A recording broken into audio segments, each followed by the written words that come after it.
What's up, everybody? This is Chris Nichols, and you're listening to an episode of the Nichols and Dimes Show featuring Devin O'Brien. Enjoy. You don't know what I'm about to do. Big explosion, get away right now. What's up, Devin? Yo, how's it going, man? Good, man. Happy 2023. Yeah, it's going to be a great year. Oh, yeah, dude. We're off to a pretty decent start. What are we, about a week or two in? Yep. It's looking good so far. Good, man. Yeah, well, guys, I have my friend Devin O'Brien here with me today. Devin is the owner of Modern Updates Construction, which is his construction business that specializes in remodels and repairs throughout San Diego. He also started a clothing line called Illinx, which is focused on promoting a positive lifestyle. He was born and raised outside Cleveland, Ohio, and currently lives in San Diego. Devin, appreciate you having me, man. Let's get into it. I'm stoked to learn about all these things that you're up to. Yeah, appreciate the opportunity to share some stuff and, have a conversation with you. So thank you. Absolutely, man. So where should we start? You've got a few things going on. You grew up in Ohio, and what brought you out to San Diego? Yeah, so I'm from a small town in Ohio, and I've always wanted to live in a beach town. So, San Diego, just the weather, the girls, all the fun stuff happening seemed to be out here. So my brother and I, when we were I think I was 26 and he was 25, and we just kind of set a date and, about prepped for 3 months and then just packed the truck up and just, sent it out here and try to make it work, Yeah. So it's been pretty good so far. It's 7 years later and still here and got a little bit more money than I came out here with, so I'm pretty stoked. Looks like things went in the right direction. So you came with your brother. Did you guys have any plan at all about what you thought you might get into when you came here? Yeah, it was interesting. We definitely, I had a lot of ideas. We are pretty handy. We grew up with a construction background. My dad has a electrical contracting company back in Ohio. So we were always kind of working on job sites and, back in the woods in Ohio, we're building paintball forts and tree forts, all kind of stuff like that. So you said paintball forts? Yeah, we built big paintball fields. That's sick. And stuff. Yeah, so it was pretty cool. But we brought all our tools out here. We pretty much just had all our tools and we had our clothes, and that was about it. As much as we could fit in the truck. So we kind of when we first got to San Diego, we're all right, let's just explore a little bit. And after about a month of exploring and hanging out, I was kind of all right, I'm ready to start trying to make some money and stuff. So kind of just started putting ads on Craigslist, like Handyman ads and stuff, just $20 an hour, getting some little gigs. Damn. People start hitting me up and it just kind of started growing. And then eventually, you're doing a little project for someone and then they ask if you can do something else, and you kind of just go for it. And if there was ever a time when I didn't really know what to do, I'd look it up on YouTube and just kind of figure it out, go to Home Depot, and pretty much got everything you need there. So, and then, you just kind of started out like that. And then eventually start doing some full remodels and stuff, and just kind of learning as you go. And so that's a cool ass story, first of all. So when you, from the point of doing just random jobs for $20 an hour, to the point of doing full remodels, I want to understand how that evolved. Was it mostly word of mouth and relationship building that you did to get to that point where people would hire you for these bigger jobs? Yeah, definitely. And I've actually never even really gotten into any marketing or advertising yet, which is it's always been on my list to do, but then I have steady work all the time. So, but one of the things I haven't mentioned yet is when my brother and I first moved to San Diego, we were on this really accelerated path of personal development and reading books and listening to podcasts. So I think a lot of it stemmed from that. We were reading books like Think and Grow Rich, studying business philosophers like Jim Rohn and like Grant Cardone and all these like awesome people. And, you kind of start to instill the beliefs like to go the extra mile for people. And when you do that, I think it really pays off, in the future, because then they want to give you more work. They want to tell other people about, your work and your integrity, and, they just know, they feel like you're going to get the job done for them. So it kind of all stems from that as far as getting like word of mouth work. And you build trust, you really instilling like putting the customer first and like looking to give value before you look to just take, take their money. So I think coming in with that attitude is like what really helped me to get to that point from making $20 an hour to people trusting me, remodeling their entire house. Yeah. So that's crazy. So was it always a thought that you guys would create an actual business out of it? Or did you just come saying, hey, we're going to do what we know how to do, and just make some money and then see what we might do in the future, whether it's related to construction or not? Yeah, definitely. I mean, there wasn't like a long-term vision there, because I was doing all kinds of stuff when I first moved to San Diego. I was like buying surfboards and fixing them and like flipping them, and make $100 here and there, doing stuff like that. So all kinds of just random jobs. Like moving jobs, like just kind of whatever, just hustling really. But then you start to see, what you're good at, what you like doing, and what pays more, and then you kind of just, I guess it kind of just evolved into what it is now. So. Yeah. That's crazy. So when did it officially become Modern Updates Construction? When did it become a real business? Yeah, so the first year was 2016, and I think I probably did like 70 grand in sales. But I mean, there's a lot of expenses there, so it wasn't a lot of money. But then the second year I was like, okay, I should probably, incorporate and get some insurance and stuff like that. So yeah, it was 2017, a year after, I got started with it. It was pretty much all under the table at first. Wow. And then, just rolled from there. That's sick. So like, what is the scale of projects that and jobs that you're getting and doing today? Yeah, so it's a lot of residential projects.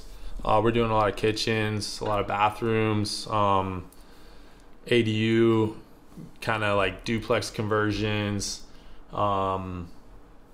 pretty much anything inside or outside someone's houses. We're painting exteriors of houses. And just pretty much anything that people need, with their house. So. Nice. So like it's contracting work, right? Mainly, right? So you're like you're working with all these different types of skilled labor to bring them in to get these projects done. Or you working with architects and is that basically what it is? It's mostly starts with the homeowner and or even investors. We work with a lot of investors too, but someone who owns a property, they have some ideas, they have some money they want to put into the property to improve it. We come up with some ideas. I'm kind of a designer and I help brainstorm with a lot of ideas. Okay. And then, kind of make a pretty solid plan. And then, we can provide pricing. And a big thing that helps me is having a lot of good subcontractors. So, when I get a bathroom or a kitchen, I have guys that can come and they can do the cabinet installs, the countertops, do all the plumbing, electrical. They can do, all that type of stuff for me. So kind of come up with a basis game plan and then, get everything approved and sign the proposals and stuff and get it done. So, dude, nice, man. Sorry, we got a little distracted. We got a dog here having a dream. Oh man, that's funny. That's good stuff though, man. So it's has it been consistently growing in the right direction each year? I'm curious how your performance, I guess, sales and just business in general throughout COVID 2020 and the past few years, how has that journey been for you as a business owner? Yeah, so it's been really good. It's grown a little each year, you know. So it's been awesome for me too, because what actually happened for my industry during COVID was a lot of the vacation properties that I work on, up by the beach and stuff, they all became vacant, and the owners they had extra money, and the owners are like, let's do this, all this work now. I remember this. That's right. Yeah, I got super busy. So, you know, a lot of people unfortunately lost their jobs and stuff. But for me, we got super busy and actually had a really, really good year from then on out. I mean, it just kind of built up for us. Yeah. And then even after doing the vacation properties, a lot of people started working from home. Yep. And then they started saying, hey, I want to fix this. I want to redo this, because they were spending all their time at home. So yeah, I was super blessed just to, you know, have all those opportunities in like during the pandemic, which, you know, was a hard time for a lot of people, and it actually ended up being pretty good for me, you know, luckily. So yeah, it's so true. I totally now remember how many people put more effort into the places where they were living, because so many people had to stay at home, right?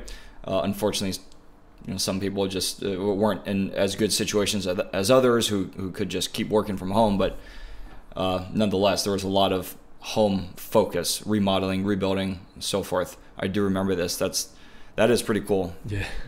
So I guess I want to go back to the question around, how did you actually grow your brand and market yourself? I know we touched on word of mouth a little bit, and you said you're still trying to get your marketing going, but you haven't really had a intense need to even do that, because it's grown on its own.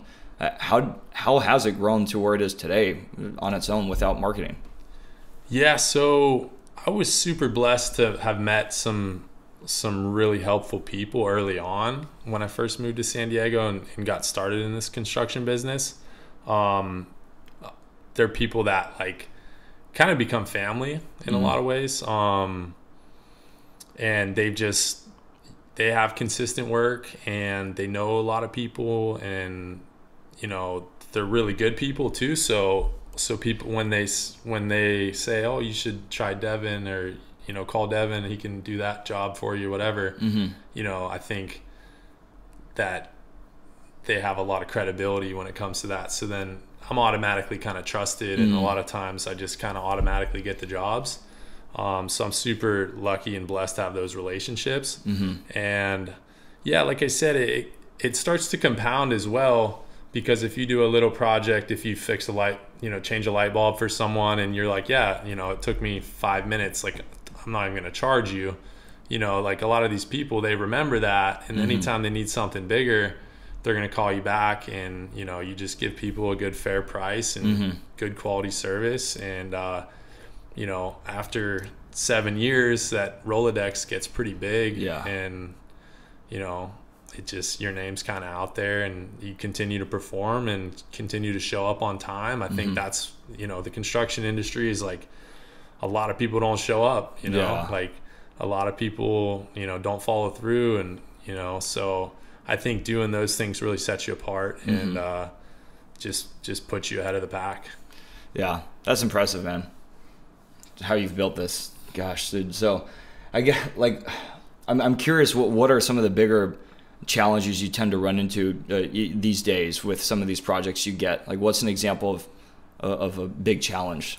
Yeah, I mean, a big challenge is always going to be, I think, you know, just having people show up, like I said, because and be consistent, because I do rely on a lot of other contractors, and, you know, like I can show up, but if my countertop guys don't show up on time or that day they said they would, then it puts, like, I'm responsible ultimately for any project I take on. So that's always a challenge, having people, you know, be consistent, you know, because one job they might do perfect job, and then the next one they might be a couple days late or something, and you just kind of set your schedule back. But you always got to stay flexible, and but I think that would be probably the biggest challenge, is just fulfilling projects, and these speed bumps that come up when you're trying to get something done. Yeah, that's interesting. How do you deal with that when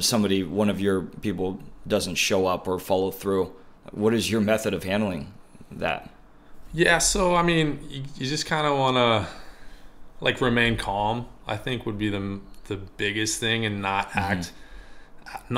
react to it with aggression or anger. Yeah. Because it never helps the situation. So you just kind of say all right, well, this guy's not answering his phone, or didn't show up, or whatever.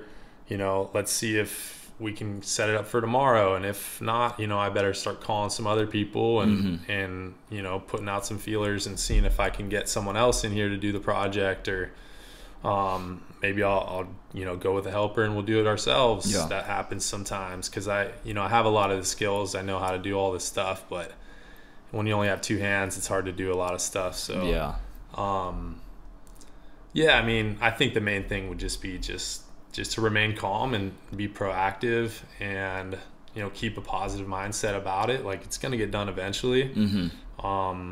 But sometimes not always the way you planned. Yeah, no, that's good advice, and I can certainly relate to it with my background in sales, because it can be easy to get really pissed off sometimes and act maybe out of hand. But that is good advice, and it's also a good transition to Illinx, your clothing brand. When you talk about having this positive attitude, could you tell us how you got what brought you the idea? How'd you come up with the idea of Illinx, and why did you start it?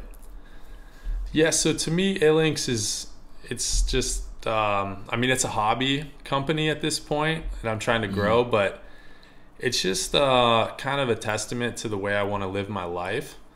And it's really a positive lifestyle brand, and just looking to promote positivity in my everyday life. And I feel if I'm wearing it on my shirt, it's kind of hard to be negative if it's on your shirt and it's in the forefront, and you have clothing that has positive statements on it. It kind of pulls you back into that positive mindset, I feel. And I feel like clothing and apparel is a really good channel to promote positivity and wisdom, stoic kind of sayings and ideas and stuff like that. So I think it's just a cool thing. My whole life I've always kind of been into clothes and stuff like that. I've always worn all the brands like Volcom and Quicksilver and Billabong, and I still like those brands. I think they're really cool. But other than kind of the surf culture, skate culture, I don't feel like they stand for so much, and I feel like they could a lot more. So that's kind of where I'm I think there's an opportunity there to really promote some really good stuff, and promote positivity and just make myself a little happier, and just bring it to the forefront, and hopefully inspire and make other people happier too. That's cool. So it sounds like it was really driven from you were trying to put some accountability on yourself by creating this brand, and make it a constant big reminder in front of you, or something that you're wearing, to always maintain this mindset and this attitude. Yeah, 100%. Yeah, that's really it. Accountability, like you said, and just a reminder of who I want to be. And so you've had a journey in sobriety in the past few years, right? Yeah. I want to hear about that, and I'm curious how this might play into your creation of Illinx. Yeah. Could you tell us about that? Totally, man. Yeah, I mean, it's, the sobriety journey is kind of all interrelated with the personal development stuff. And, it's really about, I feel like it's about disciplining myself, to get away from the instant pleasures and focus on the long-term gratification of that discipline.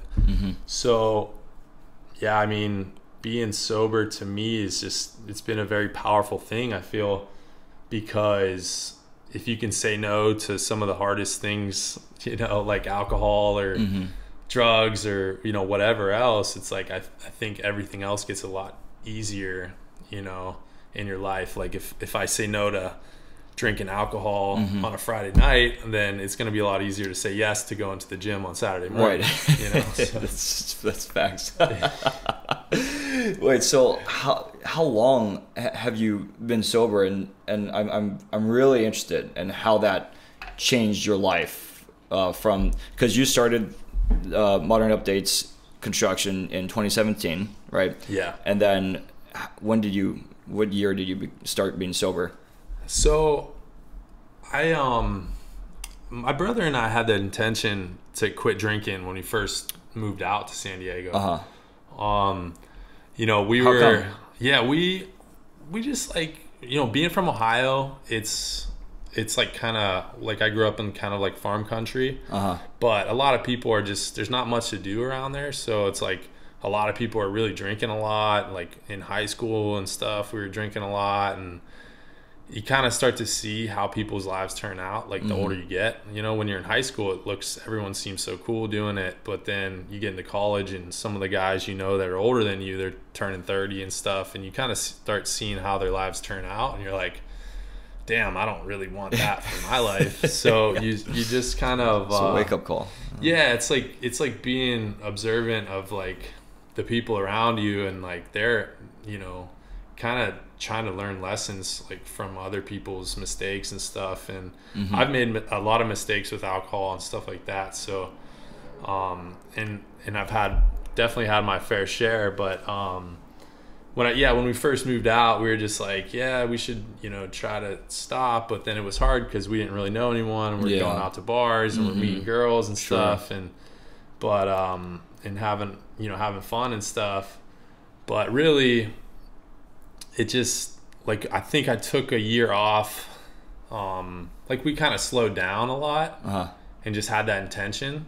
But it really honestly took a couple years to get to that point of like, all right, I'm going to do a whole year and just go sober. And then, yeah, I think 2017 I didn't drink at all. And then 2018 I felt like, oh, cool, yeah, I'm like a little bit on top of it now. And you know, you start having a couple drinks. But what I realized is, like, you know, like after you haven't drank for a whole year, you go out and you drink, and it's like you have the best night ever. Yeah. And then what do you want to do the next night? Yeah. You know, drink again. So it's like you just kind of get right back into that cycle, and it's just not good. And then you just realize, like, it's probably just better just to not do it at all, because the more you do it, the less fun it gets, you know? Yeah. So yeah, I mean, basically, then I think 2018 I drank a few times, and then I think it was like 2020, like pretty much cut it out again. And I realized that if I have a commitment to like not drinking, and if like I have someone like my girlfriend, she's holding me accountable to it, that it's a lot easier, you know, to be held accountable. Like when you're held accountable, it's a lot easier to just not do it. And and the longer you go without drinking, the easier it is, because you kind of just forget about it. So you had this intention when you moved out here with your brother to go towards this type of lifestyle. It wasn't like I think a lot of people who go down this route, maybe they have maybe a life-changing experience, not in a good way, and then they kind of force themselves to completely turn things around, right? And get sober. But you kind of built your way up to it a little bit. You got integrated socially, right? And then in 2017, when you started the business, you said you were completely sober. And then you kind of dipped back into a little bit after that, but nothing ever too crazy after that. And then you were like, all right, let me commit to this lifestyle that I had in mind. Yeah. And then went from there. Yeah, totally. Yeah, just because I don't want it to get to that point where like I have to quit drinking. Yeah, none of us do, right? Yeah. I mean, I've seen it happen. We've had some close calls. Yeah, totally. So I mean, and I don't know. I feel like someone told me this one time. They said, just like, don't worry about drinking or don't worry about not drinking for the rest of your life. Don't worry about committing to like, I'm never going to have a drink again. Yeah. Just like, I'm not going to have a drink today, or Mm-hmm. like, I'm not going to have a drink this week or something, and just kind of take it day by day. I think that's pretty good advice. Yeah, I like it. Is there like one big, you gave the example of, saying no, being able to say no to drinking on a Friday night, and then going to, and having it be an easier decision to go to the gym Saturday morning. But are there any other things that you can call out as major benefits to being sober and just staying away from drinking in general when you're trying to get after it? Yeah, definitely. I mean, yeah, what I did actually when I first decided I wanted to quit drinking, I made a list of all the positive things that not drinking was going to cause in my life. And it was a pretty big list. I mean, that's okay. Yeah. I'm very interested in this. So it was a huge list. And then, and some of the things are just like, you're saving a lot of money. You're saving a lot of time. Yeah. You're saving your body, like alcohol is really poison for your body. You know? You're, getting more disciplined, all these things and all. I feel like every little thing, all these little things compound and they all add up and they kind of multiply, the benefits. Yeah. So I had that list of the positives of not drinking, and then I also had a list of the negatives of drinking.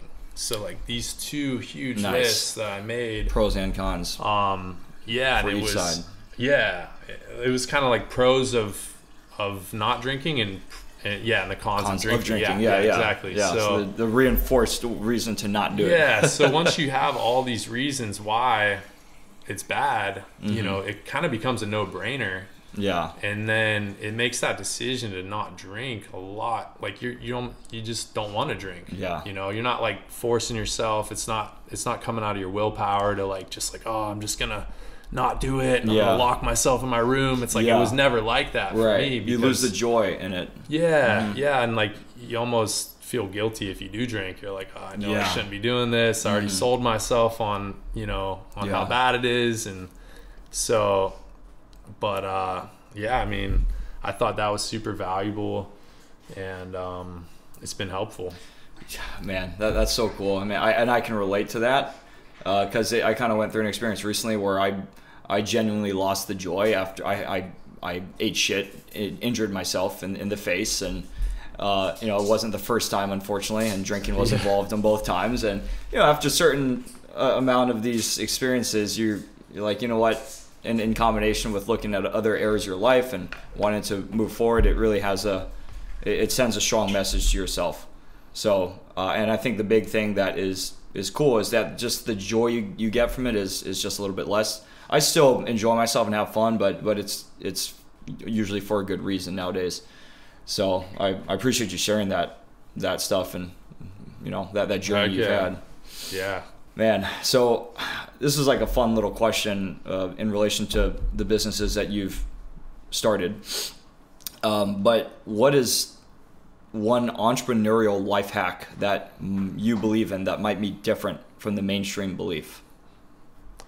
Yeah, so I guess one of the life hacks, I mean, I think there's a few of them that I believe. I mean, I think one of the main things is the mainstream will kind of sell you this idea that it's all going to happen overnight or happen in 1 year. And I think that's like, completely false. Yeah. And I think it takes a long time and, it's going to be slow growth, I feel. So I think the timing of it would be one thing that I think it just takes longer than people think. And then I would also say, like, it takes a lot more work than people think. Yeah. Like the mainstream will make it seem like it's easy or, it's all going to be fun and games and stuff. And then probably the last thing I'd say is like the mainstream wants you to believe that you need to spend all this money and, pay all these people to do all this stuff and set up your website and pay 10 grand to do this and go to this course for 10 grand and, have this brand new shiny truck with all the vinyl graphics with your business on it, like the mainstream wants you kind of think all that stuff. But I just think that's not true. And, you know, it does help to have a really nice website and a really nice truck, but it's definitely not necessary. I think, you know, having a good attitude and showing up on time is probably the main entrepreneurial hack that I would, you know, advise anyone to have. That's a good first one. and foremost. Yeah, just being consistent and being a person of your word, following through with your commitments. Yeah, definitely. Yeah, and that probably turns into a lot of other things that people maybe don't think about right away. Like, don't overpromise, don't try to do too much, or you know, say you're. I mean, do you kind of see what I'm trying to say here? Like, yeah.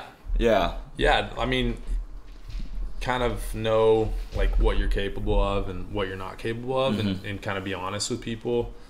I think that's super important. And but just overall, just, you know, treat your customers as you would treat, you know, your mom or your dad or your family and some of your closest friends. And what I've found is that they'll kind of treat you the same. So nice, man.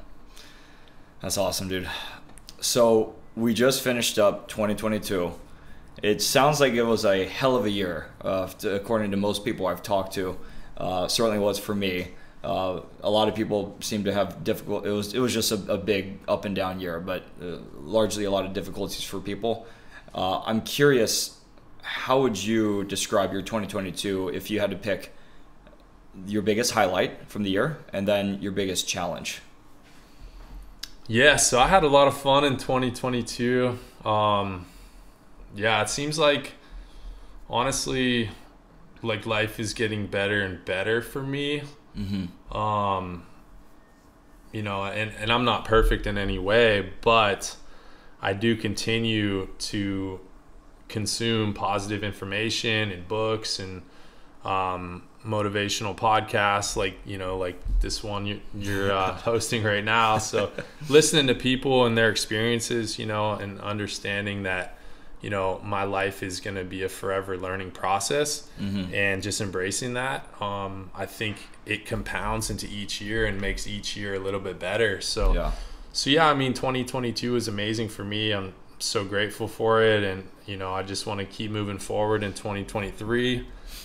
So probably a highlight was, you know, outperforming myself in a lot of ways from 2021.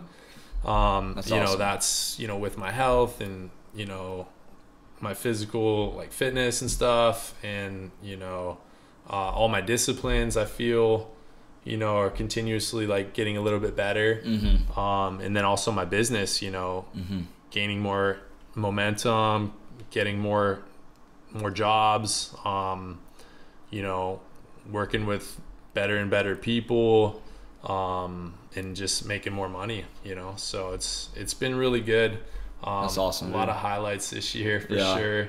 Yeah. Before you say the challenge, I just wanted to comment on that because it's cool. You know, what you just described it makes a lot of sense because of how business sort of boomed for you when COVID came, right? And that wasn't the case with most people or most industries. A lot of people lost jobs, or the businesses got hurt and so forth. And you were running your own show before that, so you kind of were almost unfazed in a way, with the exception of the world around us just kind of going nuts. But you really kept your daily operation and how you went about your business from the days of 2017 pretty consistent, it sounds like, throughout all these past 5-6 years. Yeah, definitely. It's like I said, it kind of ramped up a lot. But yeah, being kind of ready for it, and just rolling with it, and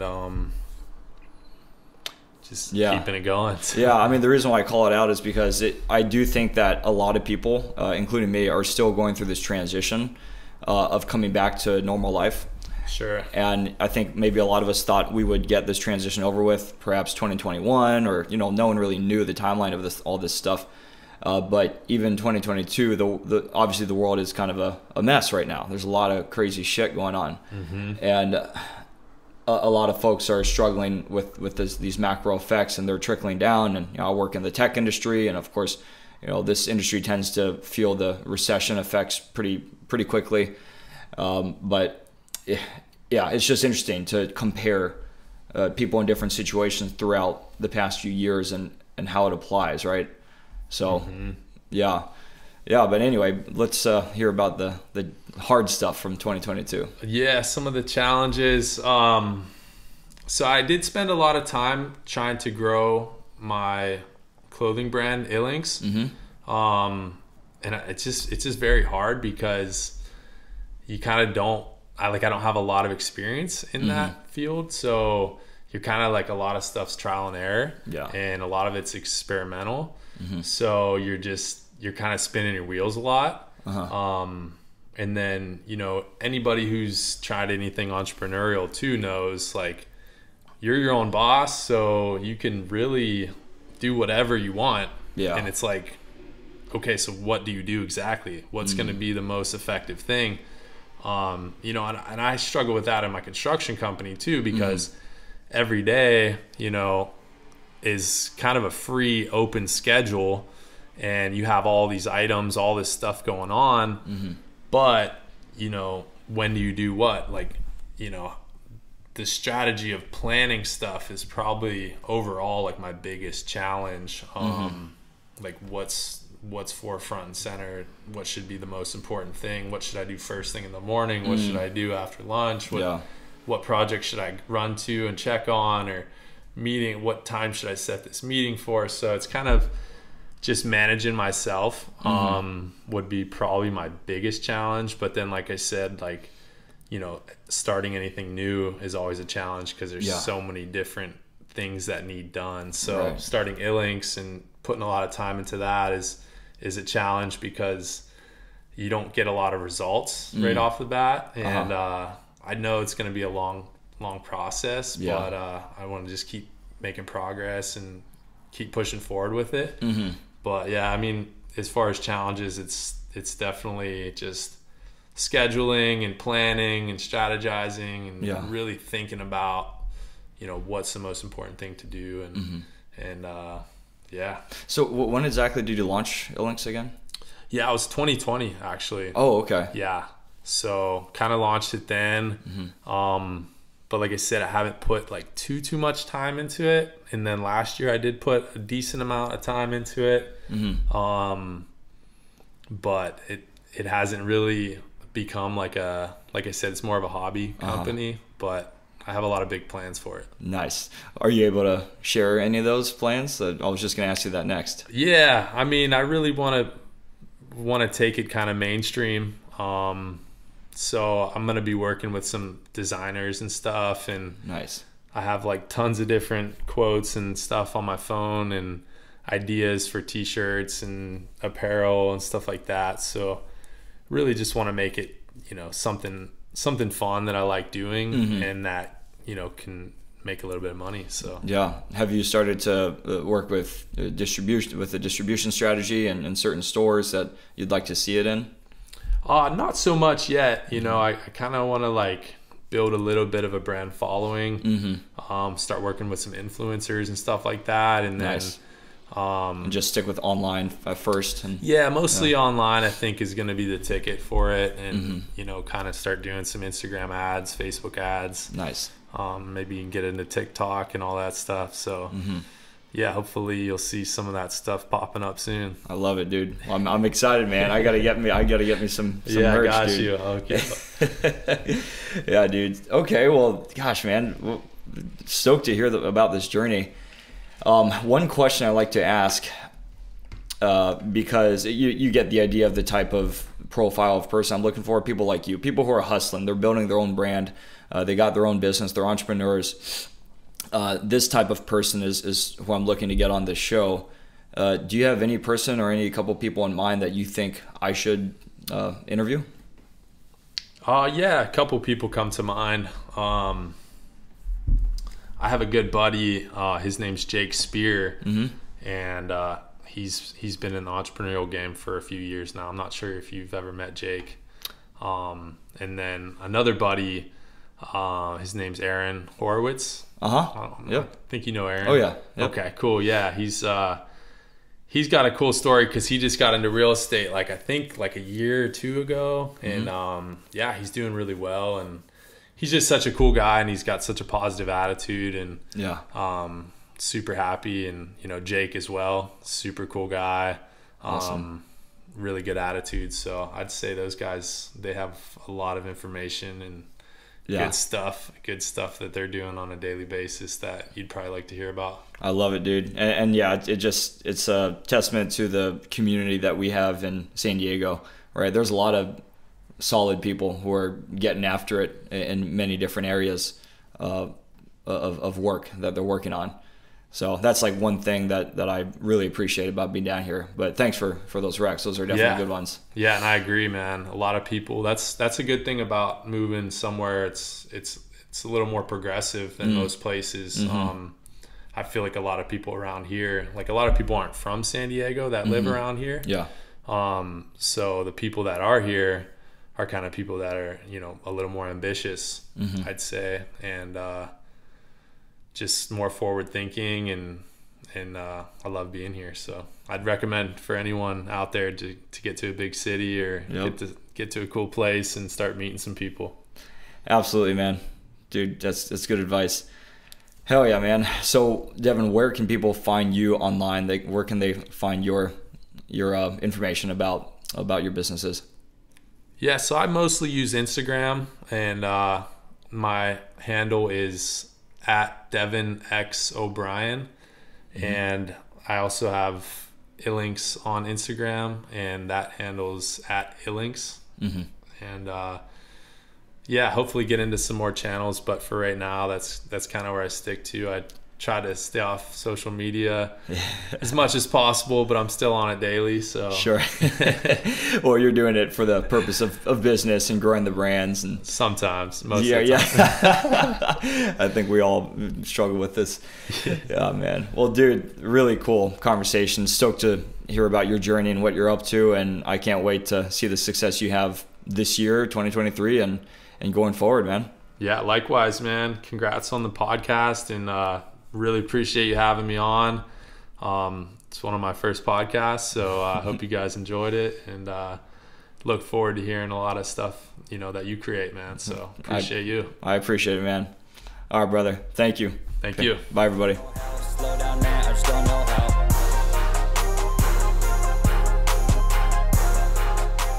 Thank you for joining our conversation today on the Nichols and Dimes Show. Please check out and follow my podcast Instagram at nicholsanddimezshow. I'd love to have you subscribe to the show on Apple Podcasts or Spotify. You can also find it on my website. I welcome and encourage any feedback you can share in the reviews so I can continue to improve and develop the show. Thanks again, and see you next time.